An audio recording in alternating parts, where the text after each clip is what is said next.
Hi, I'm Leanne from Leanne's Voice, and today is World Book Day. And I wanted to read one of my favourites because obviously today I'd usually go out into the schools and go and speak to all the little children and read them all of their favourite children's stories. But it's snow day in London because of the beast in the east, the snow that took us. So I'm reading all of my books and putting them online so that all the little children, hopefully big children, can read them too. So today I wanted to read The Lion, the Witch and the Wardrobe by C.S. Lewis. You probably remember this one if you are an older child watching this video. I just love this one on World Book Day. So everybody sitting nicely, listening. Let's begin. The Lion, the Witch and the Wardrobe.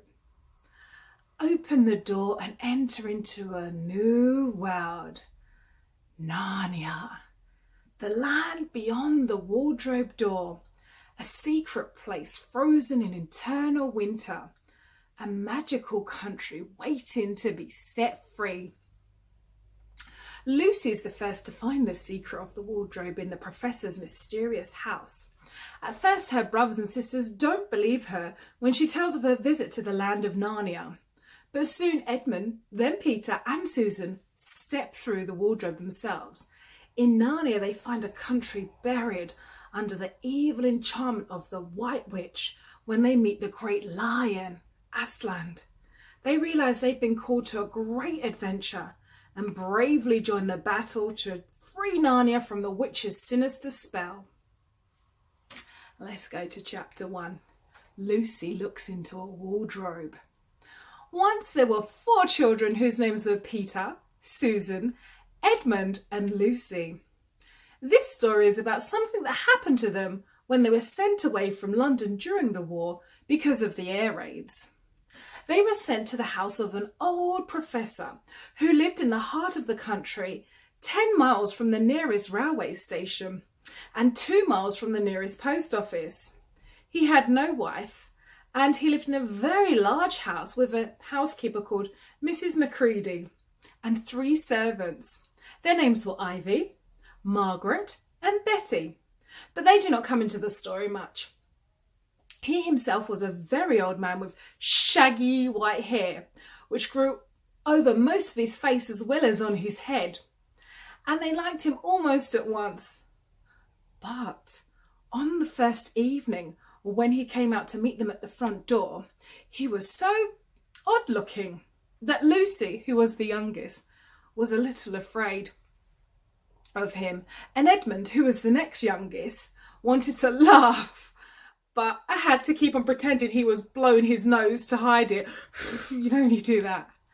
As soon as they had said goodnight to the professor and gone upstairs on the first night, the boys came into the girls' room and they all talked it over. "We've fallen on our feet and no mistake," said Peter.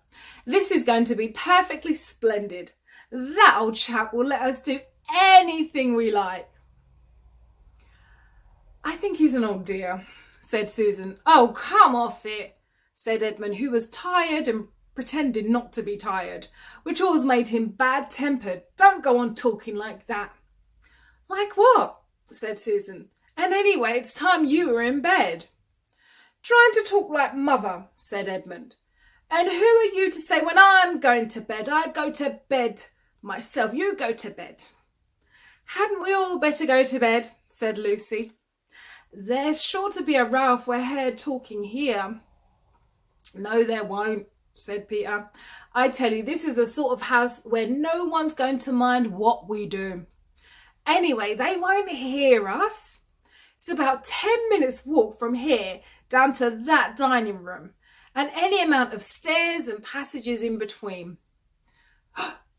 "What's that noise?" said Lucy suddenly. And on that note, I would like to stop reading, and I just wanted to encourage you, read a book today. Find one of your favourites on World Book Day. This is one of my favourites, The Chronicles of Narnia. I love, love, love, love The Lion, the Witch and the Wardrobe. Enjoy World Book Day.